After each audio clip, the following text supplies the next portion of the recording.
Parents, when was the moment you saw your child's spirit break? My 10-year-old Jake had spent 3 months building this Mars rover from scratch. He'd wake up at 6 a.m. to work on it before school, covering our entire garage floor with wires, metal scraps, and circuit boards. I'd find him asleep at his desk at midnight, with the instruction manual still open, and his fingers stained with solder burns. He'd never been this passionate about anything in his life. Not soccer, not video games, not even the dog we got him for his birthday. When presentation day came, he was so nervous he could barely eat breakfast. He kept checking his backpack, making sure he had his remote control, his presentation notes, everything. He'd practiced his speech in the mirror probably 100 times. When we got to the community center, he was practically vibrating with excitement, bouncing on his toes, watching the other kids set up their projects. When his name was finally called, he practically sprinted to the front of the room, holding his rover like it was made of pure gold. His whole face was lit up brighter than I'd seen in years. He carefully placed it on the demonstration table, adjusted the solar panels, and started explaining how everything worked. He talked about the suspension system he designed, how he programmed the autonomous navigation features, how the camera could rotate 180 degrees. His voice was cracking with excitement, stumbling over words because he was talking so fast,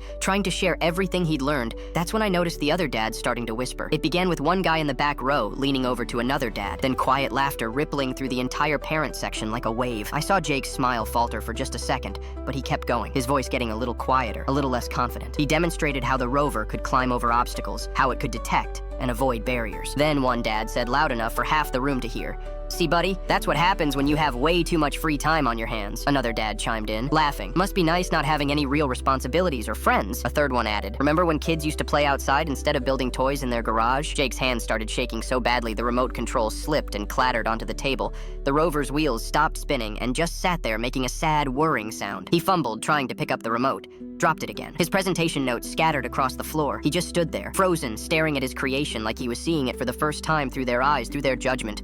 All that pride and excitement draining from his face in real time, being replaced with pure shame. My wife squeezed my hand hard, whispering under his breath, "Honey, they're just jealous. Don't make a scene, please not here." But I was already standing, my chair scraping loudly against the floor. Everyone turned to look at me. I didn't care. I walked straight to the front of that room, put my arm around Jake's trembling shoulders, and said loud enough for every single person to hear, "My son spent over 200 hours building something he genuinely loves and is proud of. While you people apparently spent 200 hours teaching your kids that mocking other people's passions is funny and acceptable." The room went dead silent. You could hear the fluorescent lights buzzing. Jake looked up at me with tears in his eyes. I picked up his rover, tucked his notes under my arm, and we walked out together. My wife followed without saying a word to scattered awkward silence and a few guilty faces. The entire car ride home, Jake didn't say anything, just stared out the window, holding his rover in his lap. Last night around 11 p.m. I went to check on him and found his rover in the trash can outside next to all his robotics magazines, his Arduino kit, his soldering iron, everything. When I brought it back inside and asked him about next week's club meeting, he wouldn't even look at me. He just said in this tiny broken voice, "I think I'm gonna quit, Dad. I'm not really that good at it anyway.